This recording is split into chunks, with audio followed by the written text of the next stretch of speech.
Halo teman-teman, Happy Sunday. Selamat berbakti dimanapun kita berada secara online. Dan hari ini kita akan coba melihat tentang redefinisi sukses. Apakah itu sukses? Sukses tentu adalah berhasil. Namun berhasil dari sudut pandang siapa? Ketika kita menerapkan standar sukses orang lain di hidup kita, maka sampai kapanpun kita tidak akan pernah merasa berhasil di hidup ini. Sukses, berhasil harus dari sudut pandang Tuhan bagi hidup kita. Bukan apa kata orang, tapi apa kata Tuhan tentang hidup kita. Firman Tuhan dalam Kisah Rasul 13 ayat yang ke-36 dikatakan, Daud melakukan kehendak Allah pada zamannya. David served God's purpose for his generations.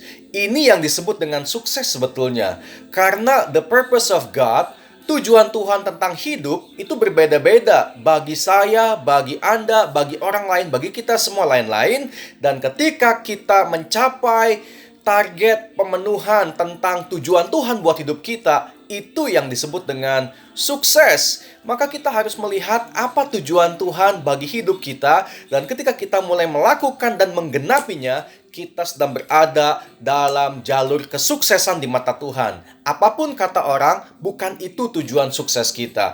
Kalau kita melihat Alkitab, tokoh-tokoh Alkitab punya standar suksesnya masing-masing. Misalnya, Yusuf, bagi dia sukses adalah ketika dia berhasil duduk di puncak kekuatan atau pemerintahan Mesir. Sedangkan bagi Musa, sukses adalah ketika dia meninggalkan puncak dan segala kemegahan Mesir. Beda kan? Kemudian bagi Salomo, sukses adalah ketika dia hidup menjadi orang yang sangat kaya raya. Namun bagi Yohanes Pembaptis, sukses adalah ketika dia hidup miskin dan melarat. Yang lain, Petrus, sukses adalah berkhotbah 3.000 orang dimenangkan. Bagi Nuh, sukses adalah khotbah dan hanya 8 orang saja, yaitu keluarganya yang diselamatkan.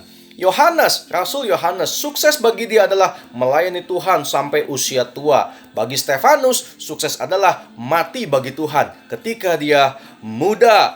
Ruth, sukses bagi dia adalah ketika dia menikah untuk kedua kalinya. Sementara bagi Hana atau Nabi Hana, sukses adalah ketika dia menjanda untuk seumur hidupnya. So, definisi sukses buat tiap orang itu lain-lain. Oleh karena itu jangan melihat hidup orang lalu kita ingin sukses seperti dia. Karena belum tentu itu redefinisi sukses yang Tuhan kenakan buat hidup kita. Bagi sebagian orang, sukses hari-hari ini adalah tetap memberi makan, gaji, THR, pesangon, uang makan bagi ratusan atau ribuan pegawainya. Tapi bagi sebagian orang, sukses adalah memberi makan bagi istri dan anaknya, bagi keluarga kecilnya di rumahnya masing-masing. Tiap orang punya beban dan tujuan hidupnya lain-lain. Maka hari-hari ini, kembalilah kepada Tuhan, masuk ke dalam rencana Tuhan, hidup dalam penggenapan tujuan Tuhan buat hidup kita, supaya di tengah-tengah kesulitan yang kita alami, kita tidak kehilangan makna sukses yang sesungguhnya. Tuhan ciptakan kita dengan masing-masing tujuan, hidupi kesempatan yang ada untuk menggenapi rencana Tuhan buat kita masing-masing, karena hidup penuh dengan pilihan. Pilihlah apa yang Tuhan pilihkan buat kita, dan jalani hidup kita sesuai dengan tujuan Tuhan. Kesuksesan daripada Tuhan akan menyertai kita semuanya. Tuhan Yesus memberkati kita.